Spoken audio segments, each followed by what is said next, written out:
In Florence, a rich and famous city of Italy in the province called Tuscany, there lived two gentlemen of wealth and quality,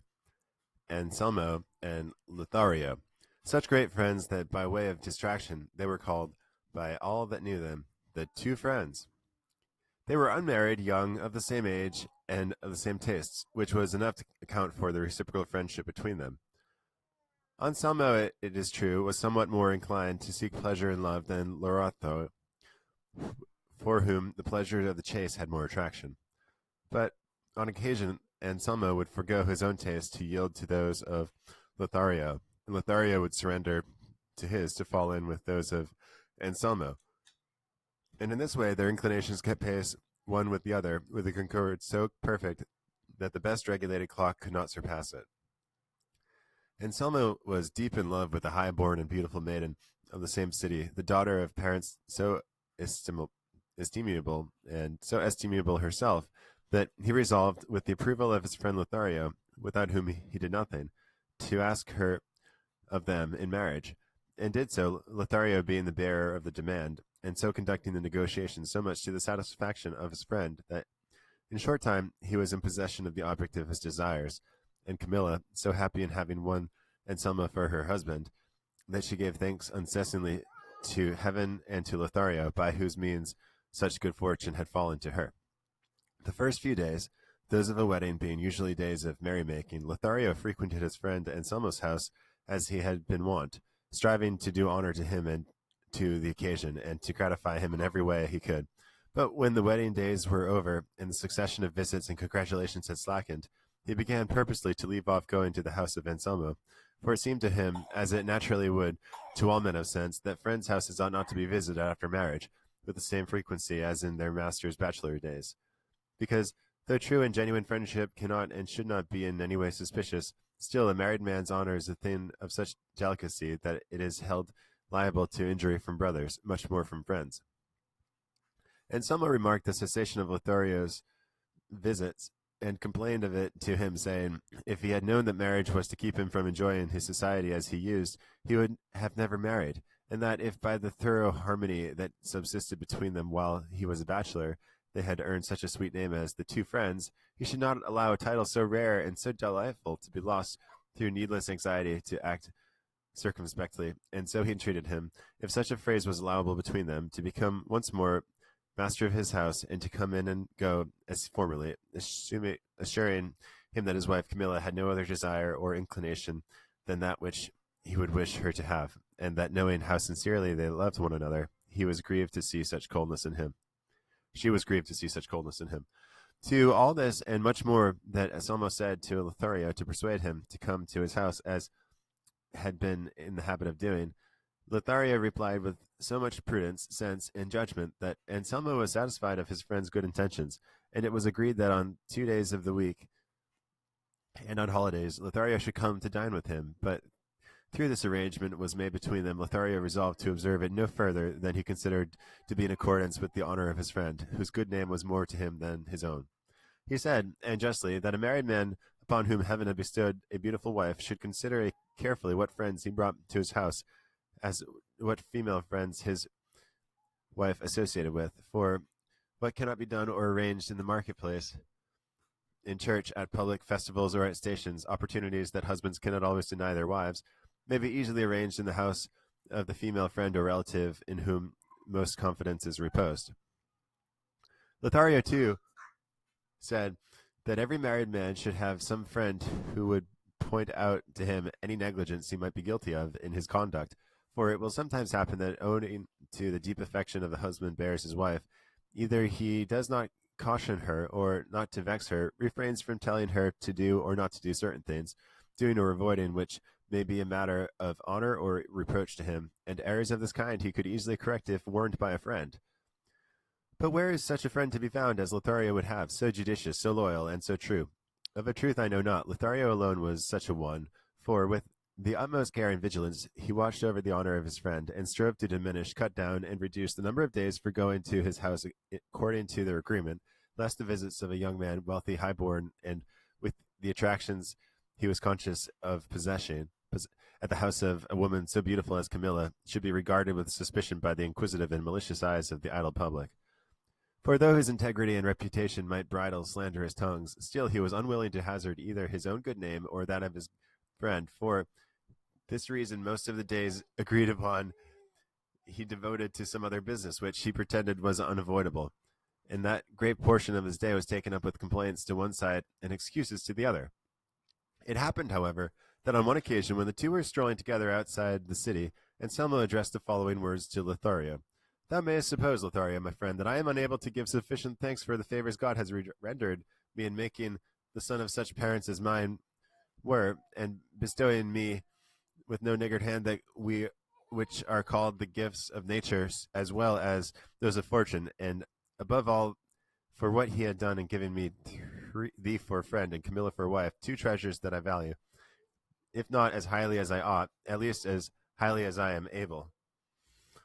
And yet, with all these good things, which are commonly all that men need to enable them to live happily, I am most discontented and dissatisfied man in the world, for I had not I know not how long since I have been harassed and oppressed by a desire so strange and so unusual, that I wonder at myself and blame and chide myself when I am alone, and strive to stifle with and hide it from my own thoughts,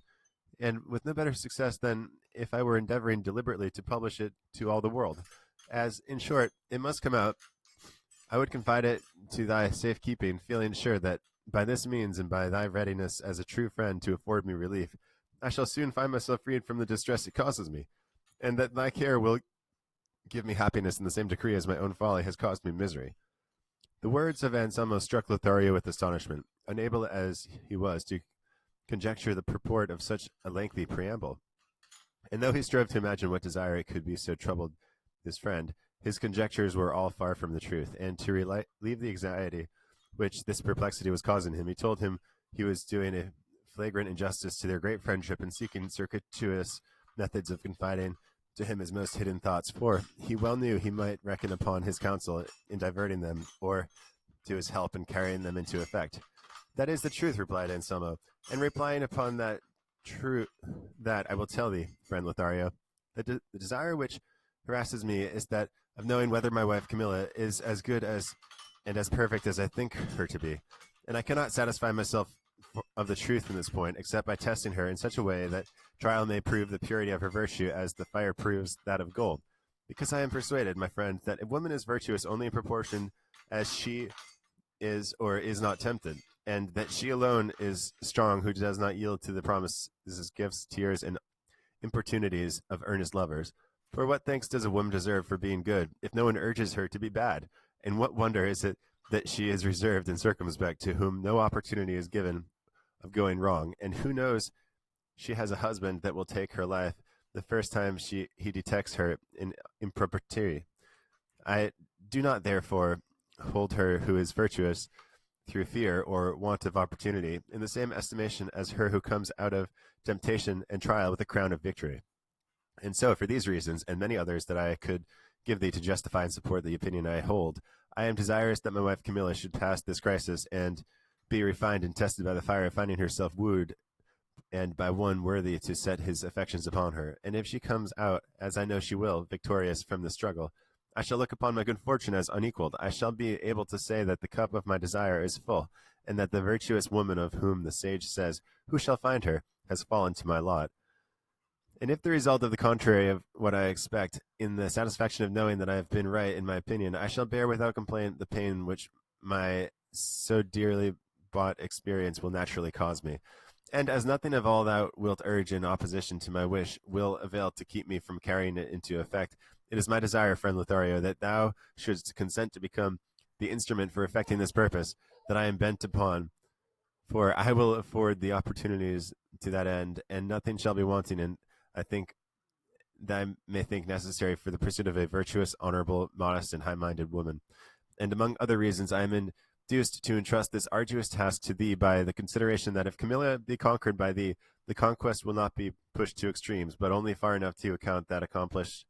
which from a sense of honor will be left undone. Thus I shall not be wronged in anything more than intention, and my wrong will remain buried in the integrity of thy silence, which I know well will be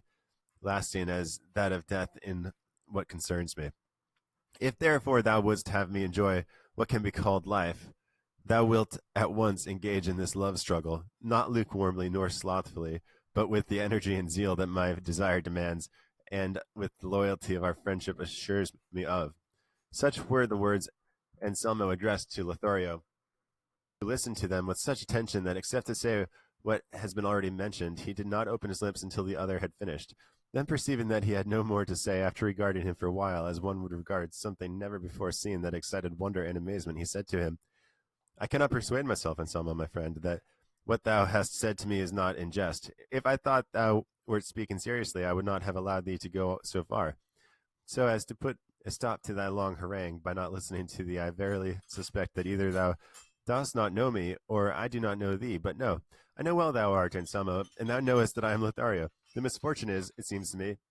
that thou art not the Anselmo thou wert, and must have thought that I am not the Lothario I should be. For the things that thou hast said to me are not those of that Anselmo who was my friend, nor are those that thou demandest me what I should be asked of the Lothario thou knowest. True friends will prove their friends and make use of them. As a poet said, usque ad aras, whereby he meant that they will not make use of their friendship in things that are contrary to God's will. If this, then, was a heathen's feeling about friendship, how much more should it be a Christian's who knows that the divine must not be fortified for the sake of any human friendship? And if a friend should go so far as to put aside his duty to heaven to fulfill his duty to a friend, it should not be matters that are trifling or of little moment, but in such as affect the friend's life and honor. Now, tell me, Anselmo, in which of these two art thou imperiled, that I should hazard myself to gratify thee and do a thing so detestable that thou seekest of me? Neither, forsooth, on the contrary, thou dost ask of me, for, as I understand, to strive and labor and rob thee of honor and life, and to rob myself of them at the same time. For if I take away thy honor, it is plain I take away thy life, as a man without honor is worse than dead. And being the instrument, as thou wilt have it so, if so much wrong to thee, shalt not I too be left without honor, and consequently without life? Listen to me, Anselmo, my friend, and be not impatient to answer me until I have said what occurs to me touching the object of thy desire, for there will be time enough left for thee to reply and for me to hear. Be it so, said Anselmo. Say what thou wilt. Lothario then went on to say, It seems to me, Anselmo, that thine is just now the temper of mind which is always that of the Moors, who can never be brought to see the error of their creed by quotations from the Holy Scriptures, or by reasons which depend upon the examination of the understanding, or are founded upon the articles of faith, but must have examples that are palpable, easy, intelligible, capable of proof, not admitting doubt, with mathematical demonstrations that cannot be denied, like, if equals be taken from equals, and remainders are equal, then if they do not understand this in words, and indeed they do not, it has been shown to them with their hands and put before their eyes, and even with all this, no one succeeds in convincing them of the truth of our holy religion. This same mode of proceeding I shall have to adopt with thee, for the desire which has sprung up in thee is so absurd and remote from everything that it has a semblance of reason, that I feel it would be a waste of time to employ it in reasoning with thy simplicity. For at present I will call it by no other name, and I am even tempted to leave thee in thy folly as a punishment for thy pernicious desire. But the friendship I bear thee, which will not allow me to desert thee in such manifest danger of destruction, keeps me from dealing so harshly by thee. And that thou mayest clearly see this, say, Anselmo, hast thou not told me that I must force my suit upon a modest woman, decoy one that is virtuous, make overtures to one that is pure-minded, pay court to one that is prudent?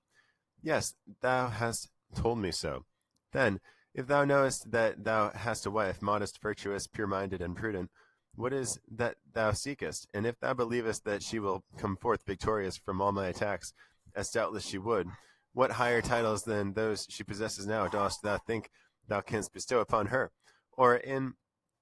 what will she be better than she is now? Either thou dost not hold her to be what thou sayest, or thou knowest not what thou dost demand. If thou dost not hold her to be what thou sayest, why dost thou seek to prove her instead of treating her as guilty in the way that may seem best to thee? But if she be as virtuous as thou believest, it is an uncalled for proceeding to make trial of truth itself, for after trial it will but be in the same estimation as before. Thus, then, it is conclusive that to attempt things from which harm rather than advantage may come to us is the part of unreasoning and reckless minds, more especially when they are things which we are not forced or compelled to attempt, and which show from after that it is plainly madness to attempt them. Difficulties are attempted either for the sake of God or for the sake of the world, or for both. Those undertaken for God's sake are those which the saints undertake when they attempt to live the lives of angels in human bodies. Those undertaken for the sake of the world are those of the men who traverse such a vast expanse of water, such a variety of climates, so many strange countries to acquire what are called the blessings of fortune. And those are undertaken for the sake of God and the world together, are those of brave soldiers who no sooner do they see the enemy's wall, a breach as wide as a cannonball could make, then casting aside all fear without hesitating or heeding the manifest peril that threatens them, borne onward by the desire of defending their faith, their country, their king, they fling themselves dauntlessly into the midst of the thousand opposing deaths that await them. Such are the things that men are wont to attempt, and there is honor, glory, gain in attempting them, however full of difficulty and peril they may be. But what that which thou sayest is thy wish to attempt and carry out will not win thee glory of God, nor the blessings of fortune, nor fame among men. For even if the issue be as thou wouldst have it, thou wilt be no happier, richer, or more honored than thou art this moment. And if it be otherwise, thou wilt be reduced to misery greater than can be imagined. For then it will avail thee nothing to reflect that no one is aware of the misfortune that has befallen thee. It will suffice to torture and crush thee, that thou knowest it thyself. And in confirmation of the truth of what I say, let me repeat to thee a stanza made by the famous poet Luigi. Transillo at the end of the first part of his Tears of St. Peter, which says thus, the anguish and the shame but greater grew in Peter's heart as morning slowly came. No eye was there to see him, well he knew, yet he himself was to himself a shame, exposed to all men's gaze, or screened from view. A noble heart will feel the pang of the same. A prey to shame the sinning soul will be, though none but heaven and earth its shame can see. Thus by keeping it secret thou wilt not escape thy sorrow, but rather thou wilt shed tears unceasingly, if not tears of the eyes, tears of blood from the heart, like those shed by that simple doctor our poet tells us of, that tried to test the cup, which the wise Rinaldo, better advised, refused to do, for though this may be a poetic fiction, it contains a moral lesson worthy of attention and study and imitation. Moreover, by what I am about to say to thee, thou wilt be led to see the great error thou wouldst commit. Tell me, Anselmo, if heaven or good fortune had made thee master and lawful owner of a diamond of the finest quality, with the excellence and purity of which all the lapidaries that had seen it had been satisfied, saying with one voice and common consent that in purity, quality, and fineness it was all that a stone of the kind could possibly be, thou thyself too being of the same belief, as knowing nothing to the contrary, would it be reasonable in thee to desire to take the diamond and place it in between an anvil and a hammer, and try by mere force of blows and strength of arm to try if it were as hard as fine as they said? And if thou didst, and if the stone should resist so silly a test, that would add nothing to its value or reputation, and if it were broken, as it might be, would not all be lost? Undoubtedly it would, leaving its owner to be rather rated as a fool in the opinion of all. Consider then, Anselmo, my friend, that Camilla is a diamond of the finest quality, as well as in thy estimation as in that of others, and that it is contrary to reason to expose her to the risk of being broken. For if she remains intact, she cannot rise to a higher value than she now possesses, and if she give way and be unable to resist, bethink thee now how thou wilt be deprived of her, and with what good reason thou wilt complain of thyself for having been the cause of her ruin and thine own. Remember, there is no jewel in the world so precious as a chaste and virtuous woman, and the whole honor of woman consists in reputation. And since thy wife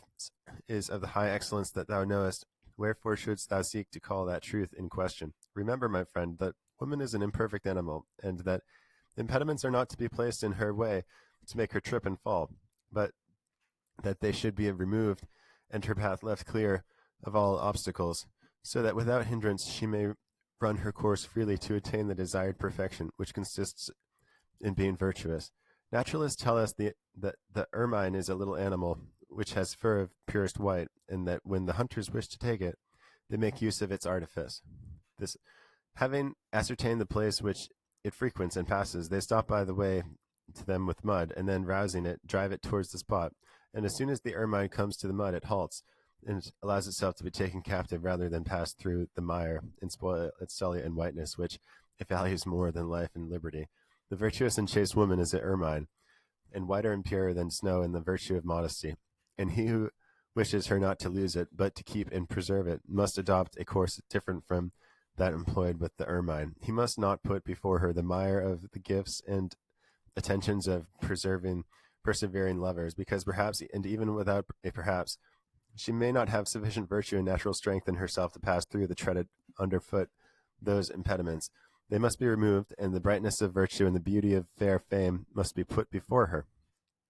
A virtuous woman, too, is like a mirror, of clear shining crystal, liable to be tarnished and diminished by every breath that touches it. She must not be treated as relics are, adorned, not touched. She must be protected and prized as one protects and prizes a fair garden full of roses and flowers, the owner of which allows no one to trespass or pluck a blossom, enough for others that from afar and through the iron grating they may enjoy its fragrance and its beauty. Finally, let me repeat to thee some verses that come to my mind. I heard them in a modern comedy, and it seems to me they bear upon the point as we are discussing. A prudent old man was giving advice to another, the father of a young girl, to lock her up, watch over her, and keep her in seclusion, and among other arguments he used these. Woman is a thing of glass, but her brittleness 'tis best not to curiosity to test. Who knows what may come to pass? Breaking is an easy matter, and its folly to expose. What you cannot mend, it blows. What you cannot make whole, to shatter. Thus, then, all may hold as true, and the reason's plain to see. For if Danae is there, be there are golden showers too. All that I have said to thee so far, Anselmo, has had reference to what concerns thee. Now it is right that I should say something of what regards myself. And if I be prolix, pardon me, for the labyrinth into which thou hast entered, and from which thou wouldst have me extricate thee, makes it necessary. Thou dost reckon me thy friend, and thou wouldst rob me of honor, a thing wholly inconsistent with friendship. And not only dost thou aim at this, but thou would have me rob it of thee also. That thou wouldst rob me of it is clear, for when Camilla sees that I pay court to her as thou wouldst requirest, she will certainly regard me as a man without honor or right feeling, since I attempt and do a thing so much opposed to what I owe my own position and thy friendship. That thou wouldst have me rob thee of it is beyond a doubt, for Camilla, seeing that I press my suit upon her, will suppose that I have perceived her in her something light that has encouraged me to know her my base desire. And if she holds herself dishonored, her dishonor touches thee as belonging to her, and hence arises what so commonly takes place, that the husband of the adulterous woman, though he may not be aware or have given any cause for his wife's failure in her duty, or being careless or negligent, have had it nevertheless have in his power to prevent his dishonor, nevertheless is stigmatized by vile and reproachful name, and in a manner regarded with eyes of contempt instead of pity by all who know his wife's guilt, though they see that it is unfortunate, not by his own fault, but by the lust of a vicious consort. But I will tell thee why, with good reason, dishonor attaches to the husband of the unchaste wife, though he know not that she is so, nor be to blame, nor have done anything or given any provocation to make her so. And be not weary with listening to me, for it will be for thy good. When God created our first parent in the earthly paradise, the Holy Scripture says that he infused sleep into Adam. While he slept, he took a rib from his left side, to which he formed our mother Eve. And when Adam awoke and beheld for her, he said, "This is my flesh, and of my flesh, and my bone of my bone." And God said, "For this shall a man leave his father and his mother, and they shall be two in one flesh." And then was instituted the divine sacrament of marriage, with such ties that death alone can loose them. And such is the force and virtue of this miraculous sacrament that it makes two different persons in one and the same flesh. And even more than this when the virtuous are married, for though they have two souls, they have but one will. And hence it follows that as the flesh of the wife is one and the same with that of her husband, the stains that may come upon it, or the injuries it occurs, fall on the husband's flesh, though he, as has been said, may have given no cause for them. For as the pain of the foot or any member of the body is felt by the whole body, because all is one flesh, as the head feels the hurt to the ankle without having caused it, so the husband, being one with her, shares the dishonor of the wife. And as all worldly honor or dishonor comes of flesh and blood, and the Aryan wife's is of that kind of the husband must needs bear his part of it, and be held dishonorable without knowing it. See then, Anselmo, the peril thou art encountering in seeking to disturb the peace of thy virtuous consort. See for what an empty and ill-advised curiosity thou wouldst rouse up passions that now repose in quiet the breast of thy chaste wife. Reflect that what thou art staking all to win is little, and what thou wilt lose is so much that I leave it undescribed, not having the words to express it. But if all I have said to be not enough to turn thee from thy vile purpose, thou must seek some other instrument for thy dishonor and misfortune, for such I will not consent to be, though I lose thy friendship, the greatest loss that I can conceive. Having said this, the wise and virtuous Lothario was silent, and Anselmo, troubled in his mind and deep in thoughts, was unable for a while to utter a word in reply. But at length he said, "I have listened, Lothario, my friend, attentively, as thou hast seen, to what thou hast chosen to say to me, and in the arguments, examples, and comparisons I have seen that high intelligence thou didst thus possess, and the perfection of true friendship thou hast reached. And likewise I see and confess that if I am not guided by thy opinion, but follow my own, I am flying from the good and pursuing the evil. This being so, thou must remember that I am now laboring under that infirmity which women sometimes suffer from when the craving seizes them to eat clay, plaster, charcoal, and things even worse, disgusting to look at, much more to eat, so that it will be necessary to have recourse to some artifice to cure me, and this can be easily effected if only thou wilt make a beginning, even though it will be a lukewarm and make-believe fashion, to pay court to Camilla, who will not be so yielding that her virtue will give way at the first attack. With this mere attempt I shall rest satisfied thou wilt have done what our friendship binds thee to do, not only in giving me life, but in persuading me not to discard my honor. And this thou art bound to do for one reason alone, that being, as I am resolved to apply this test, it is not for thee to permit me to reveal my weakness to another, and so imperil that honor that thou art striving to keep me from losing. And if thine may not stand as high as it ought in the estimation of Camilla while thou art paying court to her, that is of little or no importance, because ere long, on finding in her that constancy which we expect, thou canst tell her the plain truth as regards our stratagem, and so regain thy place in her esteem. And as thou art venturing so little, and by the venture canst afford me so much satisfaction, refuse not to undertake it, even if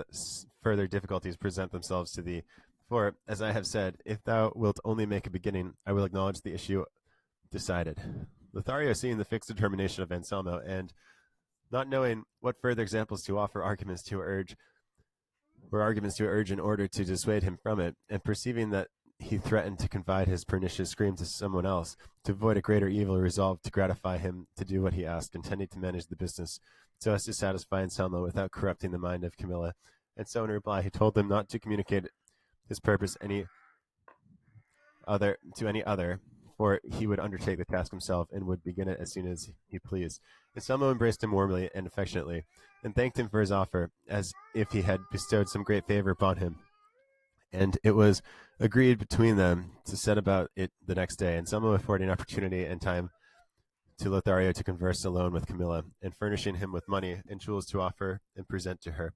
He suggested, too, that he should treat her to music and write verses in her praise, and if he was unwilling to take the trouble of composing them, he offered to do it himself. Lothario agreed to all with an intention very different from what Anselmo supposed, and with this understanding they returned to Anselmo's house, where they found Camilla awaiting her husband anxiously and uneasily, for he was later than usual in returning that day. Lothario repaired to his own house, and Anselmo remained in his, as well satisfied as Lothario was troubled in his mind, for he could see no satisfactory way out of this ill-advised business. That night, however, he thought of a plan by which he might deceive Anselmo without any injury to Camilla. The next day he went to dine with his friend, and was welcomed by Camilla, who received him and treated him with great cordiality, knowing the affection her husband felt for him. When dinner was over and the cloth removed, Anselmo told Lothario to stay there with Camilla while he attended to some pressing business, as he would return in an hour and a half. Camilla begged him not to go, and Lothario offered to accompany him, but nothing could persuade Anselmo, who, on the contrary, pressed Lothario to remain, waiting for him, as he had a matter of great importance to discuss with him. At the same time, he bade Camilla not to leave Lothario alone until he came back. In short, he contrived to put so good a face on the reason or the folly of his absence that no one could have suspected it was a pretense. Anselmo took his departure, and Camilla and Lothario were left alone at the table, for the rest of the household had gone to dinner. Lothario saw himself in the lists according to his friend's wish, and facing an enemy that could by her beauty alone vanquish a squadron of armed knights, judge whether he had good reason to fear. But what he did was to lean his elbow on the arm of the chair and his cheek upon his hand, and asking Camilla's pardon for his ill manners, he said he wished to take a little sleep until Anselmo returned. Camilla, in reply, said he could repose more at ease in the reception room than in his chair, and begged him to go in and sleep there. But Lothario declined, and there he remained asleep until the return of Anselmo, who, finding Camilla in her own room and Lothario asleep, imagined that he had stayed away so long as to have afforded them enough time for conversation and even for sleep, and was all impatience until Lothario should wake up, that he might go with him and question him as to his success. Everything fell out as he wished. Lothario awoke, and the two at once left the house, and Anselmo asked what he was anxious to know, and Lothario in answer told him that he had not thought it advisable to declare himself entirely the first time, and therefore had only extolled the charms of Camilla, telling her that all the city spoke of nothing else but her beauty and wit, for it seemed to him an excellent way of beginning to gain her goodwill and render her disposed to listen to him with pleasure the next time, thus availing himself of the device the devil has recourse to when he would deceive one who is on the watch. For he, being the angel of darkness, transforms himself into an angel of light, and under cover of a fair seeming discloses himself at the beginning his wiles, if at the beginning his wiles are not, discloses himself at length and effects his purpose if at the beginning his wiles are not discovered. All this gave great satisfaction to Anselmo, and he said he would afford the same opportunity every day, but without leaving the house, for he would find things to do at home, so Camilla should not detect the plot. Thus, then, several days went by, and Lothario, without uttering a word to Camilla, reported to Anselmo that he had talked with her, and that he had never been able to draw from her the slightest indication of consent to anything dishonorable, nor even a sign or shadow of hope. On the contrary, he said she would inform her husband of it. So far, well, said Anselmo. Camilla has thus far resisted words. We must now see if she will resist deeds. I will give you tomorrow 2,000 crowns in gold for you to offer or even present, and as many more to buy jewels to lure her. For women are fond of being becomingly attired and going gaily dressed, and all the more so if they are beautiful, however chaste they may be. And if she resists this temptation, I will rest satisfied and will give you no more trouble. Lothario replied that now he had begun, he would carry on the undertaking to the end, though he perceived he was to come out of it wearied and vanquished. The next day he received 4,000 crowns, and with them 4,000 perplexities, for he knew not what to say by way of new falsehood, but in the end made up his mind to tell him that Camilla stood firm against the gifts and promises against as words, and that there was no use in taking any further trouble, for time was all spent to no purpose. But chance directing things in a different manner so ordered it that Anselmo, having left Lothario and Camilla alone on other occasions, shut himself into a chamber and posted himself to watch and listen through a keyhole to what passed between them, and perceived that for more than half an hour Lothario did not utter a word to Camilla, nor would utter a word through, though he were to be there for an age, and came to the conclusion that what his friend had told him about the replies that Camilla was all the invention and falsehood, and to ascertain if it were so, he came out, calling Lothario aside, and asked him what news he had and what humor Camilla was. Lothario replied that he was not disposed to go on with the business, for she had answered him so angrily and harshly that he had no heart to say anything more to her. Ah, Lothario, said Anselmo, how ill dost thou meet thy obligation to me, and thy great confidence I repose in thee. I have been just now watching through the keyhole, and I have seen that thou hast not said a word to Camilla, whence I conclude that on former occasions thou hast not spoken to her either. And if this be so, as no doubt it is, why dost thou deceive me, or wherefore seekst thou by craft to deprive me of the means I might find of attaining my desire? Anselmo said no more, but he had said enough to cover Lothario with shame and confusion, and he, feeling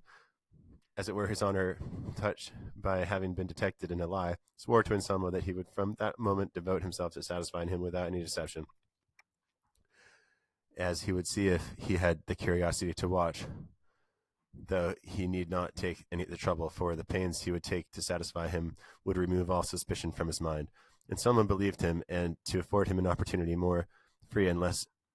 liable to surprise, he resolved to absent himself from his house for 8 days, betaking himself to that of a friend of his who lived in a village not far from the city, and the better to account for his departure to Camilla, he so arranged it that the friend should send him a very pressing invitation. Unhappy, short-sighted Anselmo, what art thou doing? What art thou plotting? What art thou devising? Bethink thee thou art working against thyself, plotting thine own dishonor, devising thine own ruin. Thy wife Camilla is virtuous. Thou dost possess her in peace and quietness. No one assails thy happiness. Her thoughts wander not beyond the walls of thy house. Thou art her heaven on earth, the object of her wishes, the fulfillment of her desires, the measure wherewith she measures her will, making it conform in all things to thine and heaven's. If then the modesty of her honor, beauty, virtue, and modesty yields thee without labor all the wealth it contains thou canst wish for, why wilt thou dig the earth in search of fresh veins of new unknown treasure, risking the collapse of all, since it but rests on the feeble props of her weak nature? Bethink thee that from him who seeks impossibilities, that which is possible may with justice be withheld, as was better expressed by a poet who said, "'Tis mine to seek for life and death, health and disease seek I seek in prison freedom's breath, in traitor's loyalty. So fate that ever scorns to grant, or grace or boon to me, since what can never be I want, denies me what might be." The next day Anselmo took his departure for the village, leaving instructions with Camilla that during her absence Lothario would come to look after his house and to dine with her, and that she was to treat him as she would himself. Camilla was distressed, as a discreet and right-minded woman would be, at the orders her husband left her, and bade him to remember that it was not becoming